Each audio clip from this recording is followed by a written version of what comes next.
Good day, Roy Thomas from Sutton Group Professional Realty and Halifax SeniorLiving.ca. In today's video, we're going to talk about the things you should know when owning and buying a condo.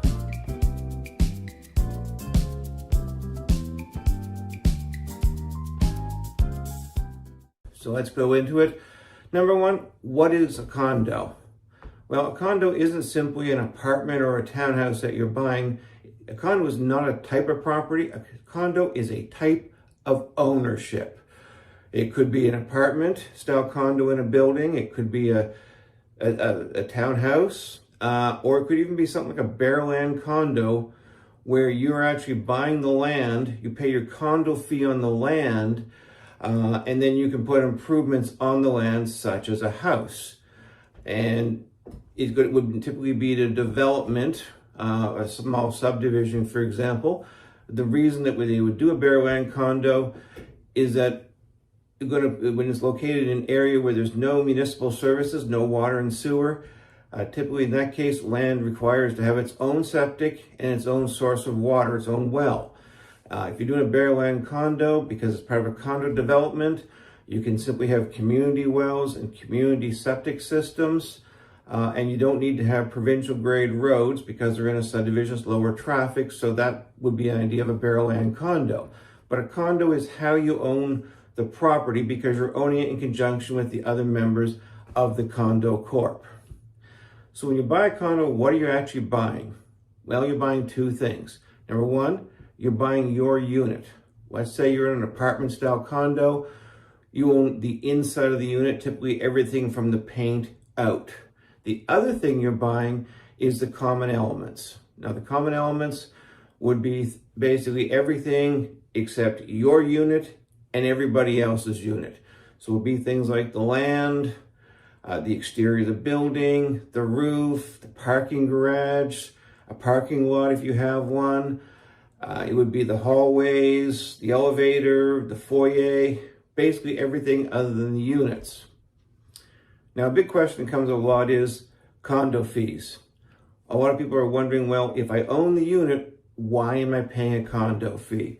Well, the reality is, if you've owned a home for years, in effect, you've been paying condo fees for years because condo fees are money that's put aside to do the ongoing and future maintenance of the property. For example, if you owned a house, you were responsible for shoveling your snow, cutting your grass, or paying someone to do it.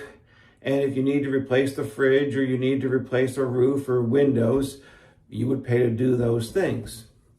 In a condo, where you've got a communal living, if you will, all the common elements, everybody uses them, so everybody pays to maintain them in your condo fee, allowing you to have a maintenance-free lifestyle. So each month, your condo fee will go to pay to have someone mow the lawns, do the landscaping, shovel the snow in the winter. But part of that money, a large portion of it, is actually set aside into what's called the reserve fund. And the reserve fund is used for major expenditures that will occur from time to time, such as replacing the roof, painting hallways, replacing carpet in foyers, anything that needs to be done to maintain the common elements of the building. What about parking and storage? Well, typically in a condo, if you're in an apartment style condo, you're going to typically get one parking space that may be assigned or deeded. Sometimes your deed will state what your parking space is. Sometimes they just simply assigned you a parking space. If you need additional parking spaces, because a lot of people do have two cars, you can either rent or buy a parking space. Most condo corps do have additional parking spaces that they can rent to you. Keep in mind, this is on a first come, first served basis, and while you may have one space in the underground parking, your second rented space may be outside in the parking lot. If you're buying a condo and you do need a second space, please inquire about availability before you're buying the condo, because not all condos do have them available. There may be a waiting list. And sometimes you can buy a deeded parking space. Some condos now are actually selling additional parking spaces, so you can buy an extra parking space when you buy your condo. It has its own deed, its own PID number. You pay property tax on it. It's treated just as a piece of real estate, but it's a parking space. As for storage, if you're in a townhouse, typically your storage is whatever you have inside the unit. If you're in a condo, apartment style, then typically a lot of them, but not all, will have external storage. You get a locker, it's usually down in the parking garage area somewhere. A lot of times it's in a room where there's a number of lockers. Sometimes it's directly behind your parking space that you can access to store things in. They're usually a decent size. You can store things like winter tires, things you don't use frequently.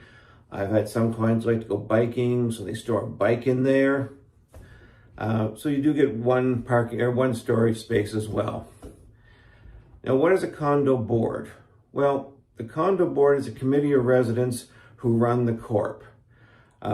Typically, they're volunteers and they're elected each year. They're owners of the corporation, of the condo units, if you will. As an owner, you do have the right to attend all meetings and vote on matters before the board. And you can also volunteer to sit on the board as a board member if you're an owner of the condo corp. The last thing to note is that depending on the size of the corp, sometimes the board itself will handle the day-to-day operation of the corp, and sometimes they will contract it out to a management company who will take care of the day-to-day operations of the board. Typically, that's going to be larger condos where they got more units, because there is a cost, obviously, to doing that. And the last point is, what are condo docs? Well, these are the documents that pertain to the running of the condo corp. Typically, there's a few main ones. Number one, the rules, regulations, and bylaws. This state what you can and can't do in the corp, who's responsible for what, things like this. Then there's the financial statements. Those are done yearly. They show how much money the condominium collected, how much money they spent on expenditures, what they put into the reserve fund for future maintenance of the property.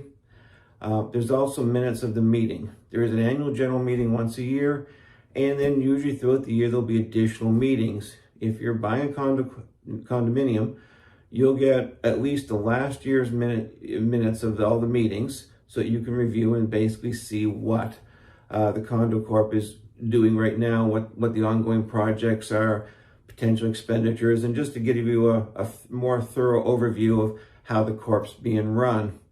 And the last one is the reserve fund study. Now, this is a big one. It's going to require some time, so we're going to actually do that in the third video coming out next week. We'll have that available for you. And we'll talk in detail about what a reserve fund study is, what it does, and why it is so important. Now, when you do buy a condo, you're going to get all these documents, and you have a week or so, 10 days for you and your lawyer to review the documents to make sure you're comfortable with the property before you firm up the deal and go ahead with the purchase. If you have any questions on condos, don't hesitate to reach out to me. My name is Roy Thomas with Sutton Group Professional Realty and Halifax Senior Living here in halifax.ca. You can reach me at 902-497-3031 or visit my website, www.halifaxseniorliving.ca. Thanks very much for watching, and please don't forget to subscribe and hit the notification bell so you'll be notified of all future videos. Have a great day.